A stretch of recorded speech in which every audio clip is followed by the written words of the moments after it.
Hello, welcome to another episode of In the Kitchen with Robert Danhi. I'm going to show you how to make egg rolls, the rolling techniques, some tips about how to fill them, and how to even store them for later use.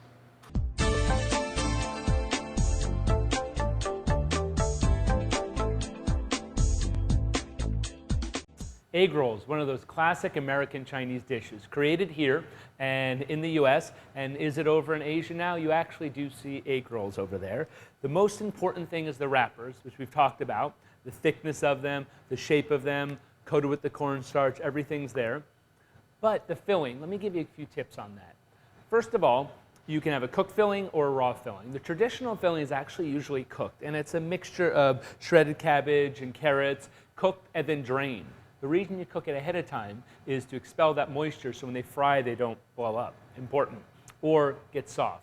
Another thing you can do that I've done with success is use lower moisture ingredients, slice them thinly, toss them with some starch, and so as it cooks it actually binds that liquid. So the shredded filling rolls really compactly, and that works out really well. So you want everything very fine, julienne or just shredded. You can use larger pieces. It's a little bit more technique in rolling, but it's quite simple. I'm going to show you a Southwestern egg roll with grilled chicken, roasted peppers, avocado, cilantro, all these things. So why don't we start with the classic. Portioning is important. So there's a few things that you can do. You can use a measuring cup, and about a half cup or so works out well. You can weigh them, right, and have a few ounces, 2, 3, 4 ounces, depending on the density of the filling. But you want to do that consistent. Consistent portion is important, but also consistent size. What I find works best is putting a couple pieces of tape on the board. I will use a previously rolled egg roll, the tape down, then another one showing the length. So as I roll them, I have a guide.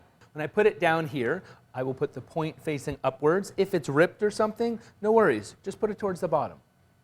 Then for my filling, I'll take about a half cup. And I'm going to use the cabbage one here. That goes at the bottom. Now, we want this tight for two reasons. One, there's nothing like biting into an egg roll and having this gap in there. It just feels like, it's missing something. Number two, if there's a lot of air, they will float more. Then you'll have to stir them as you're cooking them. So I'll compress this mixture to start before I even roll. Then what I'm going to do, I will pull this over,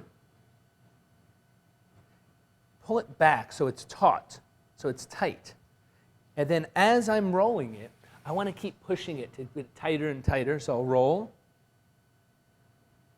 And once I get to this point where I have these edges are level, then what I'm going to do is lift this up and fold it over, lift this side and fold it over. Now what's important is, and I'm folding it to the length of the tape, of course. That's why I put those guides there. What's important is when I fold this, that this edge is straight or slightly inward. If it's facing outwards when I fold it, it's going to have this odd piece protruding. So I don't want that. I want it straight. As well, I'm going to take an egg wash, the pastry brush, and brush the top. Egg wash works best. It seals it really tight. Then I'm going to roll it and keep making it taut. So there, egg roll, it's wrapped, it's rounded on the edges, it's the right length, and it's nice and tight. That's the classic version, just shredded cabbage, quite simple. Now let me show you more of a contemporary version with grilled chicken, roasted peppers, avocado, and even some cheese in there. Still use the guide to make sure it's consistent shape. This one, because each piece of the filling is individual, I need to be a little bit more strategic how I lay them down. They need to be long strips. I'll start with one piece of chicken. Long strips are better, so each bite you get some. You could put a couple, but you'll see it builds up quickly. Then I'll put a few strips of peppers. Avocado, yes, avocado. A couple of those.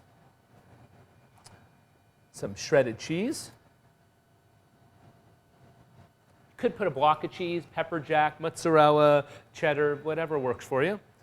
And I even like to put some whole cilantro leaves. So once I've got that all piled on there, I want to make sure that the edges are clean, there's nothing on there. Then I'm going to lift this over, same technique. Come over, pull it back, and roll it. Once I get up to this stage where this is level, that's when I want to give it the fold. So this comes over here, this folds over there, and then I want to give it the brush with the egg wash. All the way to the edge, fold that in and come over and roll it around. So that's it. Southwestern flavor egg rolls. We're going to preheat our oil to 350 degrees. What I prefer to do is lift up the basket, then place them in here. Lower them into the oil. Just like any of the other fried dough-based items, it's going to bubble voraciously at the beginning because all the moisture is coming out. Then it will slow down a little bit when it's gotten brown. What you can do is check the internal temperature to make sure that it's actually reached 165 degrees. I find this is really important if you've pre-frozen the egg rolls and you're deep frying them a second time to make sure that they are actually cooked through. If there happens to be a pocket of air inside there and the egg roll floats, well then just rotate it occasionally. So at this point, they're golden brown, and they've been in there for about 5 minutes. Depending on how thick they are and how dense the fillings are, the more compact they are, the longer it's going to cook. But looking for it to be golden brown usually works out fine. And there you have it. You can see how simple it is to use the versatile egg roll wrappers. Contemporary fillings with grilled chicken and avocado, whatever you can dream up. Traditional shredded cabbage. It's that simple. To see more videos, go to winghing.com. And remember, they're portable. Take them on the run.